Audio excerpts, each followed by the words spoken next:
Greetings Tarnished, FiOth here, and in this guide I will be presenting you my very first build for Shadow of the Erdtree.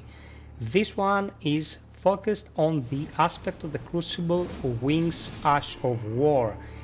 I did my research and I can tell you that this Ash of War gets buffed by wearing the Crucible armor set. So I was thinking, it suggests we use a Twin Blade, and it can deal real good damage if you can load your hitboxes, which can be a bit iffy. Much better to use against large opponents instead of just trying to hunt around humanoids. But once you land it, the damage is pretty neat, and if you apply something on your weapon that procs a debuff on the enemy, it can be pretty devastating.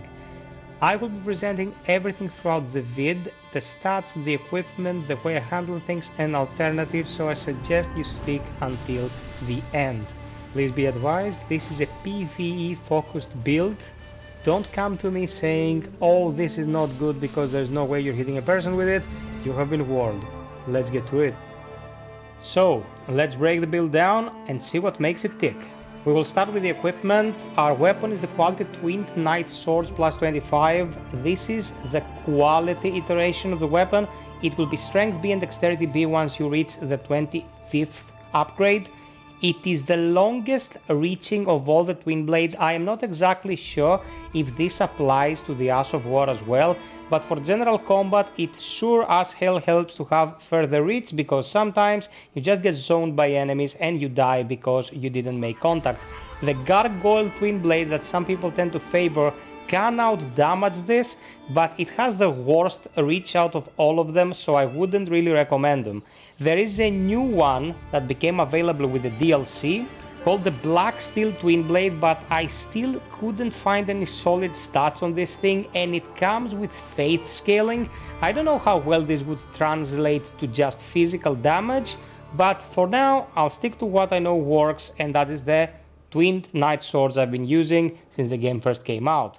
We are of course wearing the entirety of the Crucible set, you can see it here, and we're gonna go with Erdtree Favor plus 2, Dragon Crest Great Shield Talisman, Millicent's Prosthesis, increasing attacks and boosting dexterity as you land a sequence of attacks, and Rotten Winged Sword Insignia also increases attack power as you keep attacking. We need one buffing item unless we wanna go with spellcasting. I use Fire Grease here because they're a dime a dozen. You can use whatever you want. This is a physical damage weapon. You can buff it however you want, no issues whatsoever. I'm using the Dragon Communion Seal plus 10. Its requirements are pretty low and it can be used to cast our buffs no problem. It's also extremely light, its weight is 0, so if you want to go lower level than me, and I will be breaking down the levels in a bit, you can save some points from endurance using this instead of something else that might otherwise break your medium roll threshold. Now for our stats, this character is currently a bit over leveled because I went to the DLC New Game Plus, and as you probably know it's kinda hellish, but you don't really need to be level 227. You can be 60 vigor, 20 mind, around 40 endurance, 60 strength, 60 dexterity. You'll get an extra 5 for the prosthesis, 10 intelligence, 25 faith to be able to cast the vow, and arcane of 20,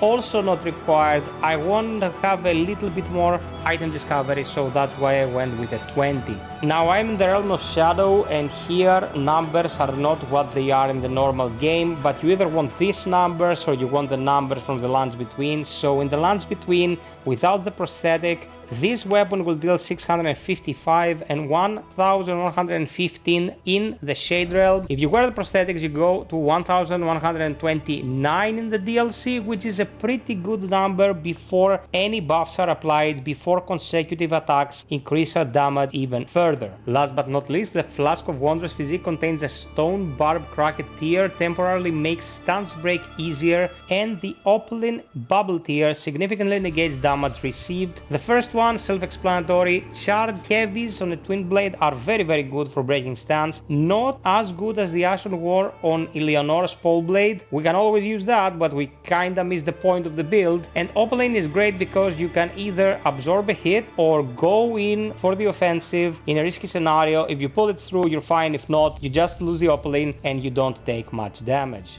This is it, Tarnished. Click either of these vids for more information on Elden Ring, sub, like, and hit the notification bell for more content like this. Until next time, be well, stay frosty, and always strive for perfection. Cheers!